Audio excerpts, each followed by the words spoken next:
All right, now let's go over the wrap-up of Twitter and go over some of the basics that we covered. We covered a lot with Twitter, and Twitter is actually a pretty simple tool if you've gone through all the videos on how to use it. It's a very simple tool, but that's part of its elegance, is that it's simple but very powerful. So what we've gone over is how to sign up for an account, the basic navigation, and how to compose tweets, how to retweet, favorite things, and reply to things as well. We've gone over account settings and privacy settings and how to keep your Twitter account protected, and also how to block and report nefarious Twitter information and nefarious Twitter activity that you notice through your accounts. And we've also shown you how to delete your Twitter account and how to deactivate it and permanently delete it. Some of the things that we didn't cover, which were not exactly easy to do on this chapter, but giving you the basics on how to use Twitter now, you can go out and find other resources. So we didn't touch mobile. We didn't talk about how to use Twitter for a tablet or a smartphone, but it's very simple, and like Facebook and LinkedIn and most other social networks, you can easily add it to your mobile applications.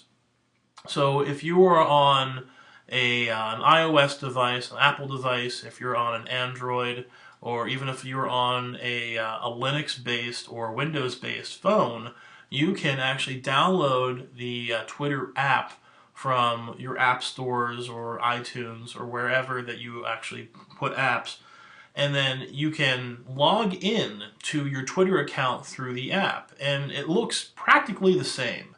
The color scheme, the layout, it looks practically the same, except that once you log in, you won't have that left-hand navigation bar. You'll just see all your tweets, and you'll see the blue button for the pen to actually create a new tweet. So if you're using mobile, it looks practically identical, and it's very user friendly and very intuitive to use. So we didn't talk about that in this video, but with these basics, you can go to any mobile device and use Twitter there too.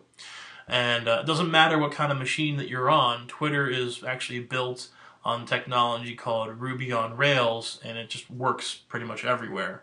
So we didn't talk about other apps, and there are literally thousands of apps that you can add to Twitter, and we will actually do a video on some basic apps for other social networks, and we'll just go through each of them one by one. But a popular one that we like to use is called Buffer, and it's bufferapp.com, and it's a great way to schedule tweets throughout the day. And if you have it attached to your Twitter account, you're able to then use it on your mobile device too.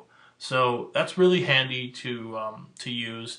But we'll go over some more apps in another video. But apps are really powerful, and they extend your Twitter usage. We also didn't go over dashboards.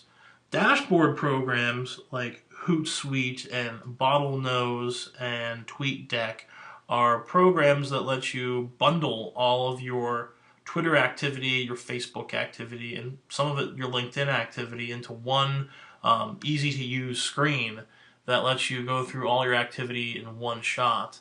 We're actually going to have a video on dashboards as well, so just stay tuned for that. But we feel that with the basics here, you have enough knowledge now to get into Twitter, learn what you're doing, and start joining in the conversation. So we're going to take a look at Twitter for a personal account. Best used for speaking with individuals, organizations, and others while speaking just as yourself. So if you are creating a Twitter account just as for yourself, not for your business, it's a great way to introduce and talk with people as yourself, as you. But if you are a physician that's part of a practice or part of a hospital system and they have their own social media marketing plan, something that you probably want to do is check with your communications departments, your marketing departments, find out who's in charge of your social media communication, and ask them what's the best way to tweet on your own without reflecting anything bad on your organization that you're part of. So we see this a lot. There's a lot of people in the media who have their own Twitter accounts that kind of talk about media things, but they also have their own opinion on things. So they add to their About section, tweets are my own views, this is not reflective of such and such.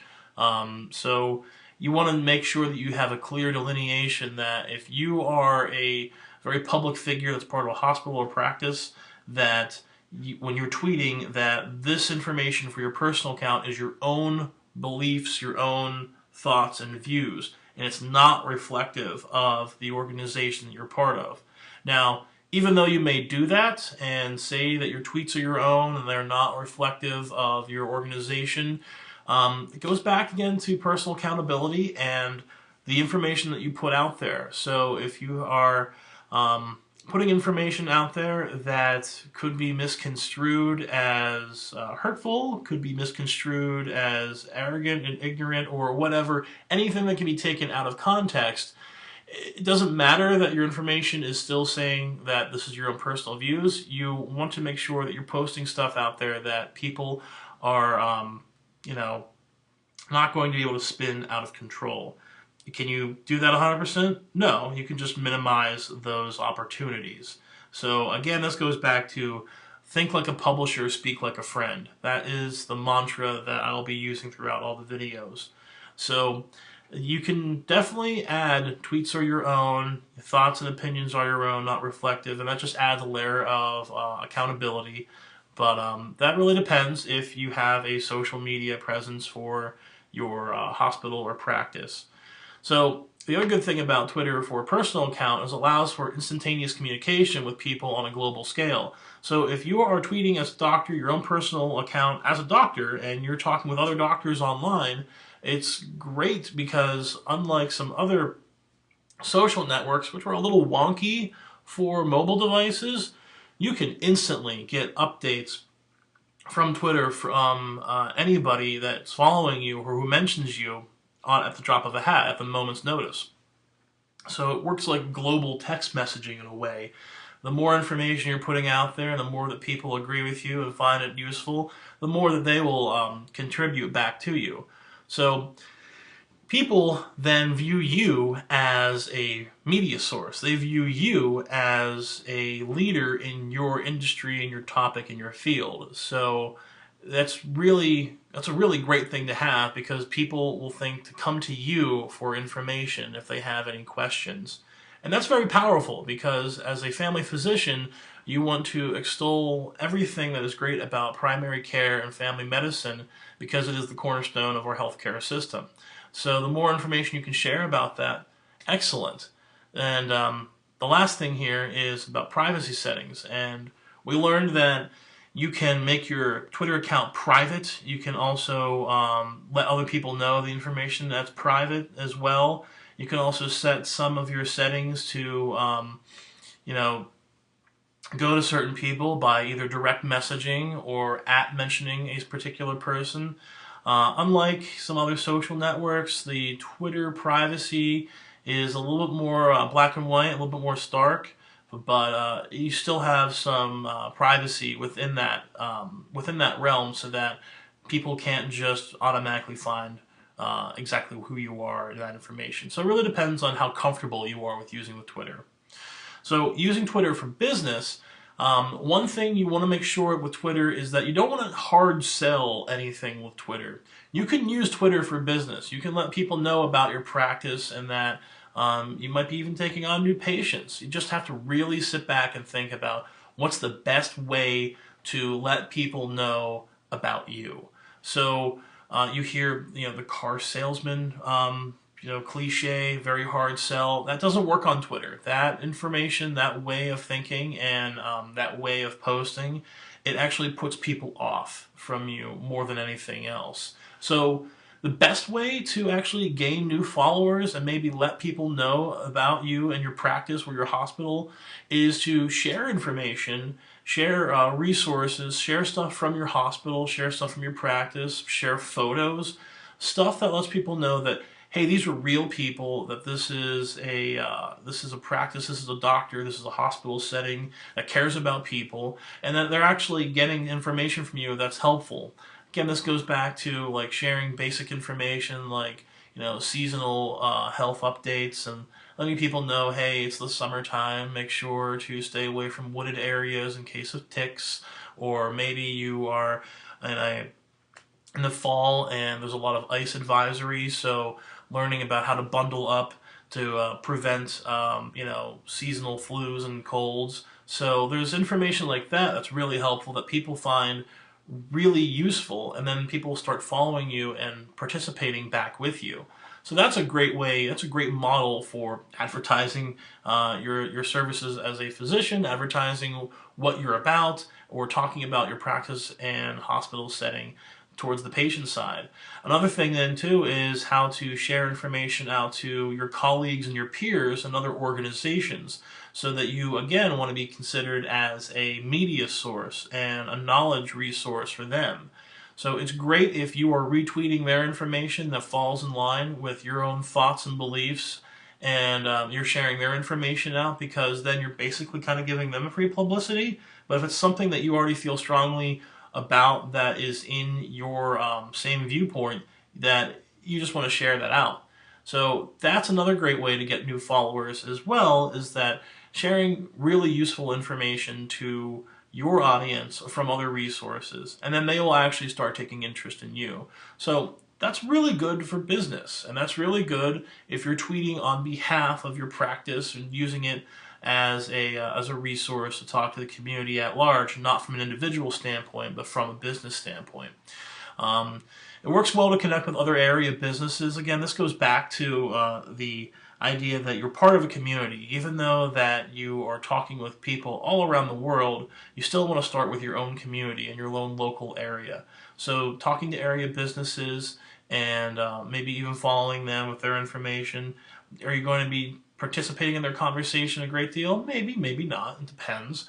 But if you are the a local family doctor and you have a practice in town and you're following some of the other businesses in town, you can actually let their audience know that, hey, yeah, I live in here too, I practice here, and I'm part of this community. On top of that, you can also be connected with large health organizations that share your same professional outlook.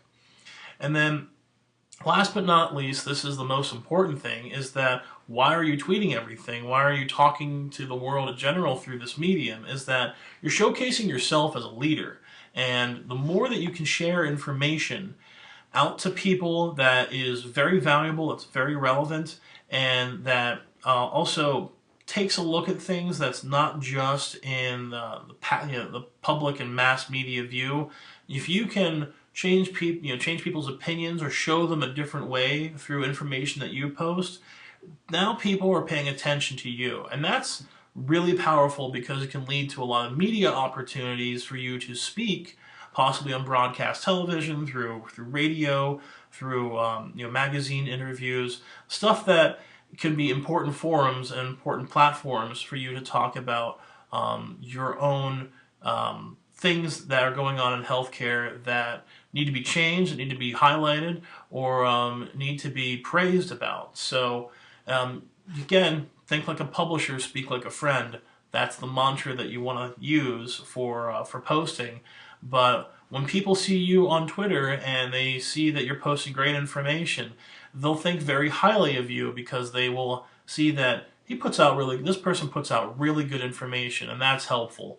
So you're going to gain more followers, and you won't believe where it can actually end up helping you out. And you'll have people that are following you and maybe in a certain area, and then they'll look to talk to you out in a real event. So the opportunities really at the end of the day are endless. And if you are a responsible person on Twitter and you can share great information, really the sky is the limit. So the last portion we come to here, I know it's a pretty long video, is Twitter and healthcare.